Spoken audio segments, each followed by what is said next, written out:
বড় পদক্ষেপ নিতে চলেছে সিবিআই। অযোগ্য চাকরি প্রার্থীদের তালিকা চেয়ে শিক্ষা দপ্তরে চিঠি দিয়েছে সিবিআই। অন্যদিকে অযোগ্যদের তালিকা দেওয়া হয়েছিল, বিতর্কের মাঝে সাফাই গিয়েছে এসএসসি চেয়ারম্যান। এখন দেখার বিষয় এসএসসি চেয়ারম্যান সঠিক তথ্য দিয়েছে নাকি সিবিআই যে অযোগ্য চাকরি প্রার্থীদের তালিকা চেয়েছে সেটাই সঠিক, সেটা অবশ্য পরবর্তী সময় জানা যাবে। তার আগে জানাই, চাকরি প্রার্থীদের অযোগ্য চাকরি প্রার্থীদের জন্য সিবিআই যে কাগজপত্র চেয়েছে বা যে তালিকা চেয়েছে তার বিবরণ কি দিয়েছে সব বিস্তারিত জানাবো। আপনারা দেখছেন top Barasat news YouTube channel. Lok Sabha ভোটের মুখে চাকরি হারিয়েছে প্রায় 26,000 শিক্ষক শিক্ষিকা। কোর্টের একটি নির্দেশই বাতিল হয়েছে 2016 সালের এসএসসির সমস্ত প্যানেল। শুধু তাই নয়, অযোগ্য প্রার্থীদের সংখ্যা প্রায় 5,000, তাদেরকে ফেরত দিতে হবে বলেই বেতন জানিয়েছে। সেই বেতন ফেরত নয়, তার সঙ্গে গুনতে হবে 12% সুদ। এই মর্মে হাইকোর্টের নির্দেশিকাকে চ্যালেঞ্জ জানিয়ে সুপ্রিম কোর্টে গিয়েছে এসএসসির চেয়ারম্যান।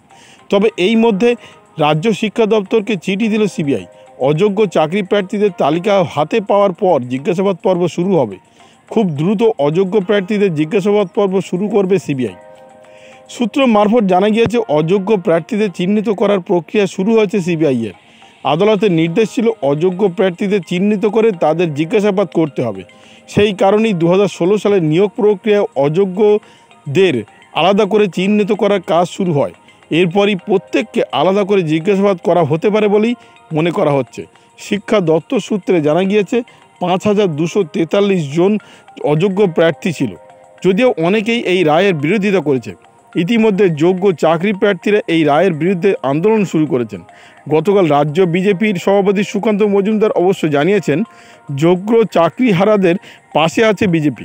শুধু তাই নয়, শাসক দলও এই রায় মানতে নারাজ। সুপ্রিম কোর্ট এই রায়ের বিরুদ্ধে কি বলে সেদিকেই তাকিয়ে রয়েছে আম জনতা থেকে সমস্ত চাকরিজীবীরা। অন্যদিকে অযোগ্যদের তালিকা দেওয়া হয়েছিল বলেই বিতর্কের মাঝে সাফাই এসএসসি চেয়ারম্যানের। প্রায় 26,000 চাকরি বাতিল নিয়ে তোলপাড় রাজ্য রাজনীতিতে। যোগ্যদের নিয়ে সুর চড়াচ্ছে সব মহল। আদালতের সর্ববেক্ষণে বলা হয়েছে এসএসসি যোগ্যদের তালিকা দিতে ব্যর্থ। এ বিষয়ে এবার মুখ খুললেন এসএসসি চেয়ারম্যান সিদ্ধার্থ মজুমদার। বৃহস্পতিবার বৈঠক করল এসএসসির চেয়ারম্যান সিদ্ধার্থ মজুমদার।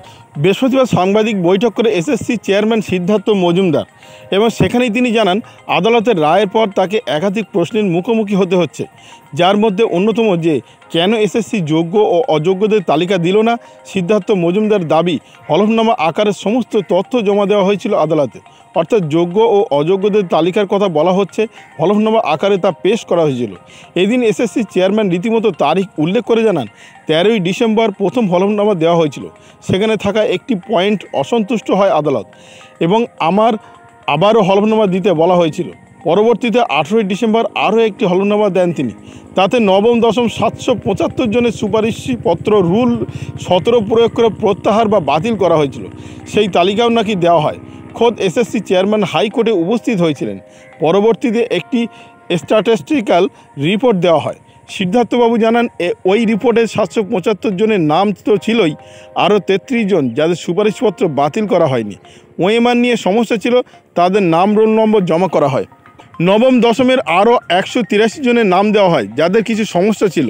এদিকে একাদশ দ্বাদশ শ্রেণীর যে 171 জনের বিভিন্ন রকম ইস্যু ছিল, তাদেরও নাম জমা দেওয়া হয়েছিল। অর্থাৎ এসএসসির দাবি, এসএসসি যোগ্য ও অযোগ্যদের তালিকা দেওয়া হয়েছিল, কিন্তু আদালত তাতে সন্তুষ্ট হয়নি, আর যার পরিণতিতে প্রায় 26,000 চাকরিজীবীর চাকরি বাতিল হয়েছে।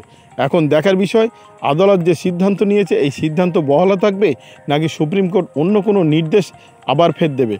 হয়তো আদালতের যে হাইকোর্ট যে নির্দেশ দিয়েছিল সেই নির্দেশ বহাল রাখবে নাকি স্থগিত করবে, তা অবশ্য পরবর্তী সময় জানা যাবে।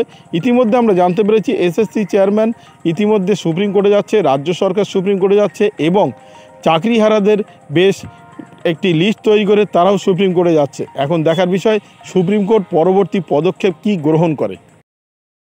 ভিডিওটি আপনার কোনো প্রকারের উপকারে লেগে থাকে অবশ্যই লাইক, কমেন্ট, শেয়ার করবেন। সেই সঙ্গে চ্যানেলটি সাবস্ক্রাইব করার অনুরোধ রইল। সবাই ভালো থাকবেন, সুস্থ থাকবেন।